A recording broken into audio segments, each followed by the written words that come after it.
What if you could defeat any opponent, break any insult, survive any betrayal, and never utter a single word? What if silence was your sword, composure your shield, and your calm more devastating than 1,000 arguments? You have felt it, haven't you? The tremor in your chest before confrontation, the flood of anger, the tongue unchained, striking out with words you wish you could take back. You have been trapped by the need to explain yourself, to defend your name, to crush those who wronged you with clever replies. And yet, after you speak, you feel weaker, more entangled, drained. But there is another path, a path so powerful that emperors chose it over violence, so precise that generals used it to command entire legions without drawing steel, so unbreakable that even your fiercest rival cannot wound you with it. It is the law of unspoken power, the way of calm, the path of the immovable mind. This is not mere motivational chatter. This is the teaching of a warrior philosopher, Marcus Aurelius, the emperor who ruled the known world from a wooden stool, who commanded armies yet refused to command his own rage. His wisdom lives because he proved that victory does not always belong to the loudest voice, but to the one who stands unshaken. Subscribe and watch until the end. Every rule is a stone in your armor. Miss one and the arrow will find its way through. Stay with me, and you will leave here untouchable. Today, I will give you 10 Stoic ways to win any confrontation without a word, drawn from the very marrow of Marcus's wisdom. Number 1, delay your decision. Confrontation is a cunning thief. It tries to rob you of your reason by demanding speed. It corners you, breathes hot against your neck, forces your answer before you have weighed its poison. The world wants you to react now, because rash men are easy to conquer. But the Stoic knows that hesitation is power. A moment's pause can change the outcome of an entire war. Marcus Aurelius wrote, "If it is not right, do not do it. If it is not true, do not say it." This is not simply a lesson in ethics, it is a law of command. When they demand an answer, pause. When they force your hand, wait. Even the smallest silence shows them you cannot be driven like cattle. It shows that you rule yourself, and therefore they cannot rule you. A man who delays cannot be read. A man who delays makes his opponent tremble with uncertainty. Julius Caesar, caught in the labyrinth of Roman politics, faced rivals who tested him with impossible choices. Would he cross the Rubicon? Would he seize power? He waited. He watched. His delays became a storm cloud on the horizon. Men feared what he might do, because he had not yet revealed it. His stillness was more terrifying than any sword. Use the same art. When someone tries to shame you into an instant apology, wait. When they bait you into a counterattack, wait. When they corner you with ultimatums, wait. Let them drown in their own urgency. Their anxiety will pour into the silence you leave behind. Their insecurities will multiply inside that void until they reveal more than they ever intended. Like the lion who watches before pouncing, you gather perfect knowledge in that pause. You see their weakness, their desperation, the cracks in their plan. Train this power in daily moments. When you feel compelled to answer a harsh text, wait. When you sense pressure to commit to an unwise plan, wait. Even a breath, a single heartbeat of pause, is a fortress against chaos. Your calm delay is a blade that cuts through the confusion of conflict. It tells the world, you cannot control me, you cannot hurry me. I will act when I choose, and not a moment sooner. Let them fill the silence with their own fears. By mastering delay, you turn time itself into your shield, and you will stand unbroken when others have already fallen. Number 2, master your face. An emperor cannot afford a loose face. Your expression is your fortress, and your eyes stand guard upon its walls. To reveal panic, to reveal rage, is to swing open the gates to your enemy. Marcus Aurelius understood this, ruling among scheming senators, jealous generals, and venomous courtiers who would have devoured any weakness. The face of an emperor was not a mask of vanity, but a shield of discipline. He wrote, "The mind adapts and converts any obstacle to its action to serve its purpose." When your face contorts in rage, the battle is already lost. When your brow furrows, your opponent sees they have drawn blood. When your eyes dart in fear, they see they have turned your spirit into prey. But stand unflinching, impassive as a marble god, and their worst weapons crumble against you. If you do not react, their words are nothing but dust in the wind. This is not the absence of feeling. It is the mastery of feeling. It is not the hollow stare of a coward, but the calm gaze of a sovereign. Train this discipline in small rituals. Go to your mirror each morning and craft the Stoic mask. Relax your brow, unclench your jaw, still the shifting of your gaze. Imagine insults pouring over you like rain over a statue. Praise too, flowing off you like water that cannot soak stone. You must learn to accept admiration with the same serene face you show to scorn, for both can poison you. Praise intoxicates the unguarded soul, breeding arrogance. Insults provoke the unguarded soul, breeding bitterness. You are the keeper of your own image. Let it reveal nothing except composure. History remembers Winston Churchill's iron face in Parliament. The day he was showered with sneers and jeers, he did not flinch. He did not stammer.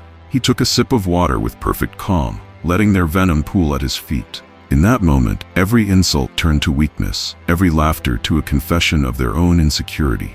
When you refuse to betray your feelings on your face, you seize command of the moment. You force your adversary to guess, to hesitate, to fear what they cannot see. The silent, steady face is more powerful than 1,000 shouted curses. It is an unspoken message that you are above petty squabbles, that you rule a higher kingdom, the kingdom of your own mind. Remember this. Your silence is a mirror to their weakness. The winds of confrontation will swirl around you, testing your walls. But let your face remain unmoved, as a fortress above the sea. Let your eyes shine clear, steady, unbroken, so that those who would challenge you see only their own reflection. A reflection made smaller by your calm. Number 3. Hold your posture like a king. Slumped shoulders invite attack. Lowered eyes confess defeat. Shifting feet whisper fear to every watching rival. Marcus Aurelius, burdened with the empire and surrounded by senators waiting to see him stumble, understood this at his very core. Your posture is a banner. Even before your mouth dares speak, your bearing declares whether you are a ruler or a subject. Power does not always live in words. Sometimes it lives in the straight line of your spine, in the square set of your shoulders, in the steady planting of your feet. Stand as if lightning cannot strike you. Let your bones remember the old heritage of kings, for every human carries that heritage if you would only claim it. Tall, even if the storms swirl in your gut. Rooted, even if you doubt.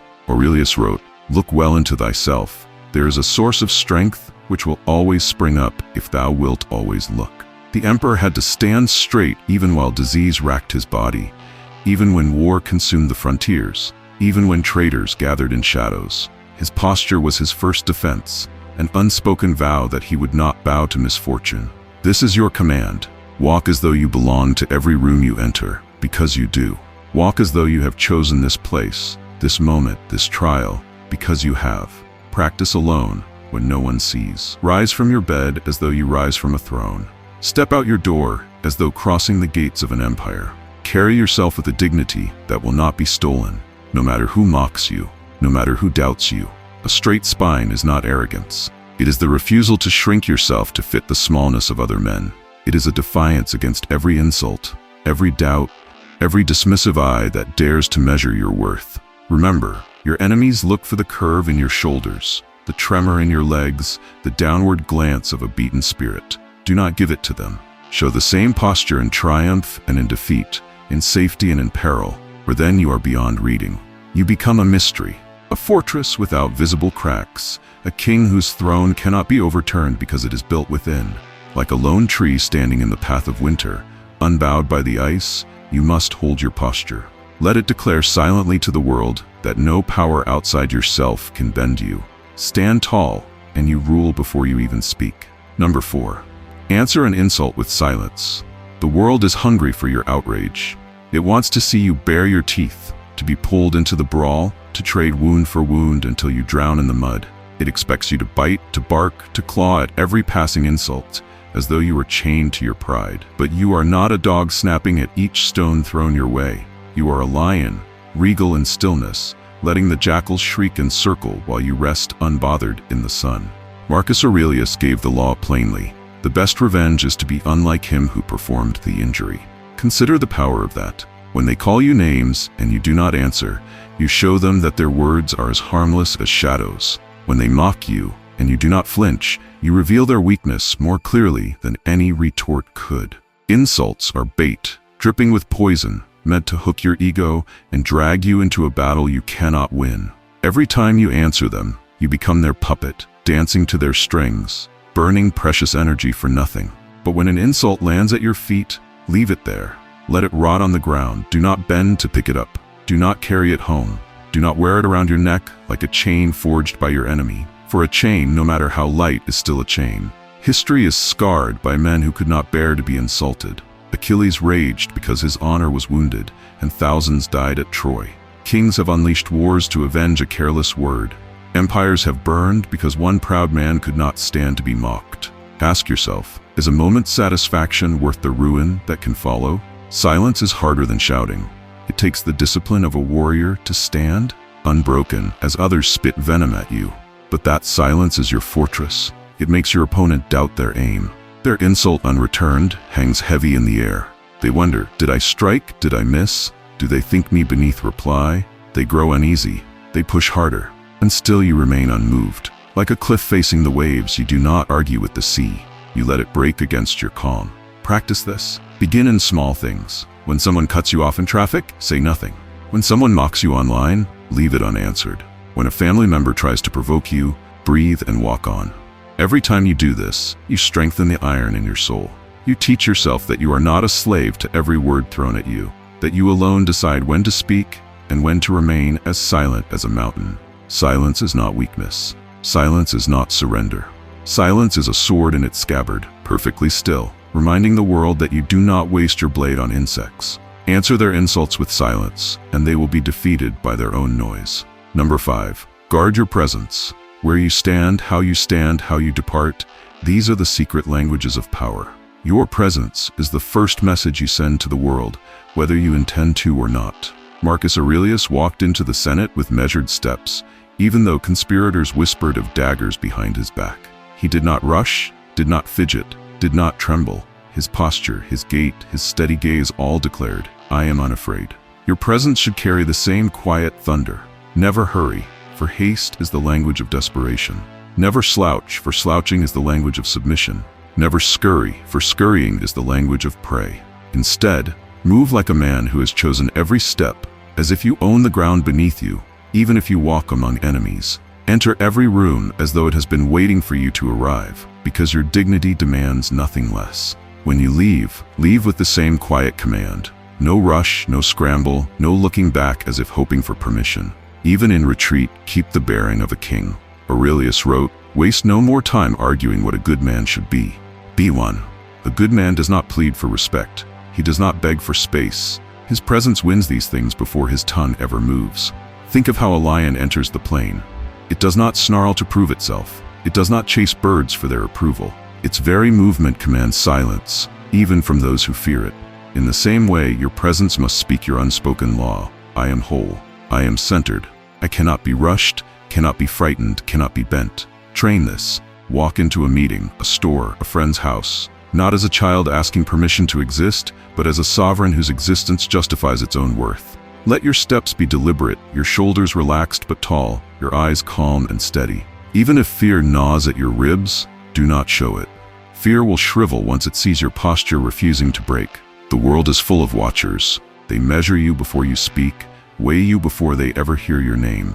Your presence is the scale that tips their judgment. Guard it. Never let them see you scurry. Never let them see you shrink. Never let them see you hesitate. If your steps speak conviction, then no words are needed. You will have already conquered the field before a single sentence passes your lips. Number 6. Breathe before you break. When the storm comes, the untrained man panics. His breath shortens, his pulse riots, and his tongue erupts with fire. He wounds others, but wounds himself even more. The mind is hijacked by the beast within, lashing out before reason can rise. Marcus Aurelius reminded himself, if you cannot rule your breath, you cannot rule your mind. A quote from his Meditations, if you are pained by any external thing, it is not this thing that disturbs you, but your estimate of it, and this you have the power to revoke at any moment. The ancients knew what modern men forget. Breath is the hinge between the animal and the divine within you.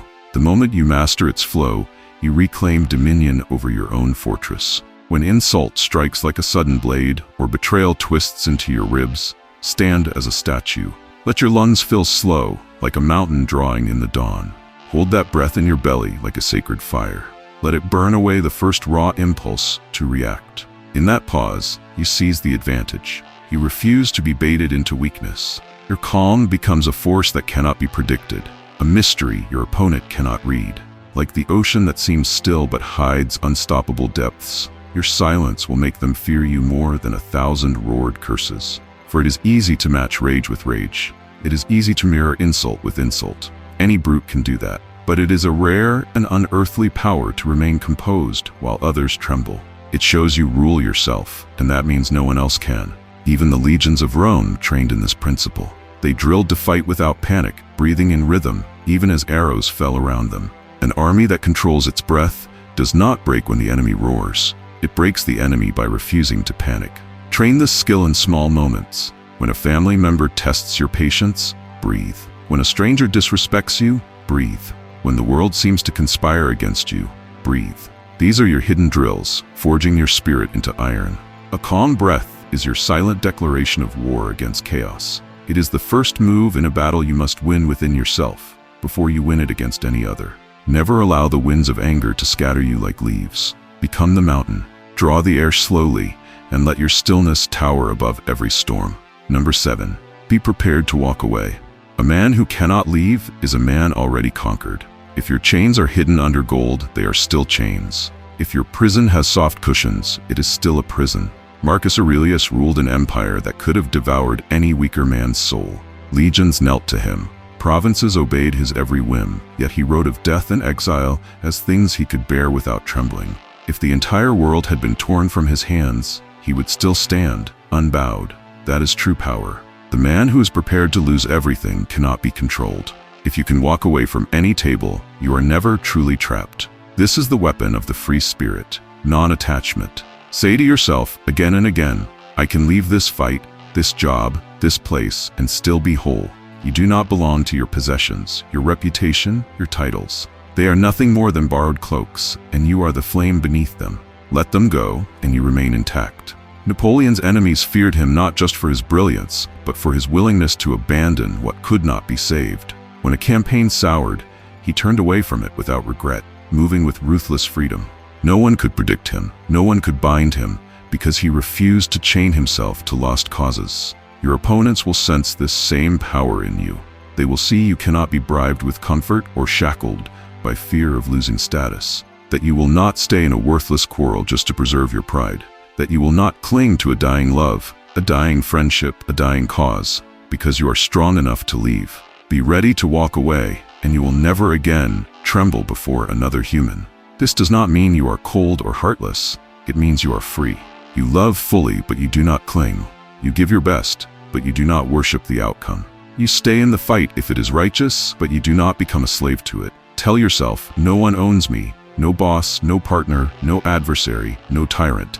You own yourself. Train this by letting go of small things every day.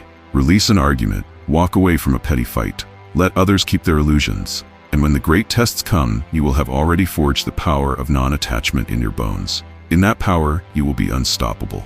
Number 8. Use stillness as a shield.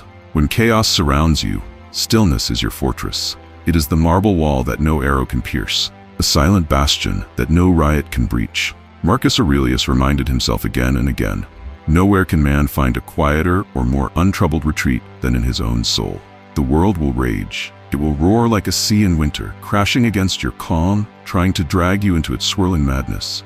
It will demand your panic, your flinch, your wild replies. It will tempt you to match its fury, to join its speed, to become its mirror. Refuse. Do not become the storm. Become the mountain that the storm cannot move. Find stillness even in the heat of confrontation. A pause before you speak, like an archer drawing breath before loosing the arrow. A single look at the sky to remind you how small this battle is beneath the turning stars. A breath drawn to the deepest place in your chest, where no insult can reach. In that instant of quiet, you claim absolute control. Your opponent, seeing that they cannot drag you into their storm, will feel their own strength begin to crumble. Stillness is not inaction. Stillness is a disciplined readiness, a calm pool from which true power can rise. From stillness comes clarity, like the surface of a lake reflecting perfect truth. And from that clarity, right action, decisive, measured, unstoppable. Think of a swordsman. If he flails with blind rage, he is cut down. But the one who stands in perfect stillness, seeing everything, waiting for the perfect moment, he is invincible. Think of a chess master. If he moves in panic, he is trapped. But the one who waits, whose mind is unhurried while others rush, sees paths no one else can see. You can train this stillness. Begin in small ways. Do not rush to reply to every message. Do not leap to answer every provocation. Let silence be your teacher. Let patience be your ritual. Every day, build your inner citadel, a place where you can retreat at any moment, no matter where you stand. Carry that fortress within you like a secret kingdom. The world cannot conquer a man who remains still in spirit, for such a man is already free from its noise. Stand in stillness, and you will stand beyond their reach. Number 9. Let principle, not pride, be your weapon. Most men confront to defend their pride. They rush to guard their fragile name, to protect the thin walls of their vanity, to punish any insult that dares to stain their imagined glory. They burn their peace, they burn their future, all to keep the shallow idol of pride from toppling. But a Stoic sees a higher banner. A Stoic confronts only to defend what is eternal, his principles. Marcus Aurelius spoke plainly. A wrongdoer is often a man who has left something undone, not always one who has done something. How many men plunge into worthless conflict, not because virtue demands it, but because they fear to seem weak, because they cannot bear the smallest wound to their ego? They do not fight for justice or truth, but to patch the holes in their own illusions. Ask yourself always, is this battle worthy of my spirit? If it is only about a bruise to your pride, let it go. Let them speak, let them boast, let them laugh. For these things do not soil you unless you bend to chase them. A wise man is never dirtied by petty words. But if your principles are at stake, if someone tramples truth, or harms the innocent, or violates the natural law of justice, then you must stand, and stand unflinching. That is not pride, that is duty. That is what makes a person worthy of the legacy of reason, courage, and virtue. Principle is an unbreakable sword, forged in the fires of centuries. It does not rust in the rain of insults. It does not snap under the hammer blows of humiliation. It holds. It endures. Pride, on the other hand, is a brittle dagger. It chips at the slightest resistance. It breaks the moment your illusions are pierced. And worse, it can turn in your hand and wound you more deeply than any rival ever could. Choose your battles. Ask, does this serve virtue? Does this uphold truth? Does this protect the innocent? If it does, fight with the full might of your spirit.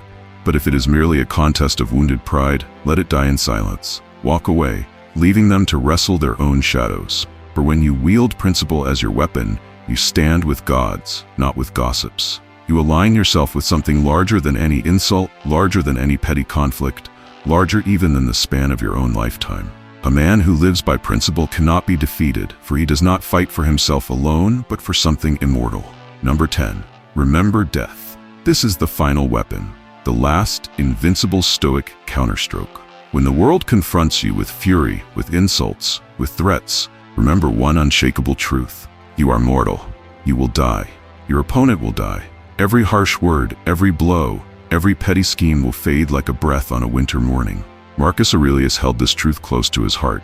You could leave life right now. Let that determine what you do and say and think. Feel the iron weight of that. What insult matters if you stand on the edge of eternity? What petty rival can harm you if you know that every tongue will fall silent, every rumor will die, every banner will sink into dust? This perspective is a fortress that no blade can pierce. The thought of your own death frees you from the chains of fear, pride, and ambition. It wipes away the illusions that drive men to madness. It is not despair. It is liberation. When you know that death waits patiently, you stop being ruled by trivial fears. You no longer chase the approval of the mob. You no longer tremble at another's anger. You stand beyond reach like a lone mountain facing the wind, unshaken because you see how small the storm truly is. This is the ultimate test of your training, the final calm. When a man remembers he must die, he becomes unstoppable. No promise can bribe him, no threat can break him, no shame can mark him. Remember that even Caesar, the conqueror of worlds, could not buy one more heartbeat. Even Alexander, who wept for lack of lands to conquer, found silence in the end. Their enemies died, their allies died, their wealth, their triumphs, their defeats, all crumbled into the same dust. And so will yours. So speak calmly, act nobly, choose battles worthy of the short breath you have left. When you see every day as a borrowed gift, you become a master of time itself, wasting none of it on petty struggles. In that knowledge, you will hold no bitterness, no panic, no desperate grasping. You will stand as a mountain stands against the wind, knowing that one day even the wind will cease, and the mountain will stand alone under a silent sky. This is the Stoic path, to remember death, and through it, to live more fiercely, more truthfully, and more free than those who pretend they will live forever. So I ask you now, Which of these 10 silent weapons will you sharpen first? Which one have you neglected the longest? Share your answer, because your story may become someone else's salvation. If you have found value in this, then pause, like the Stoic. Subscribe, join this fellowship. There is more to learn, more iron to forge. And if you dare, join me in the next video where the lessons of Seneca await you. Lessons that could rebuild your entire destiny, brick by brick. Until then, remember, silence can break the loudest enemy. Calm can conquer any battlefield. And you, trained in the way of Marcus Aurelius, will never be defeated.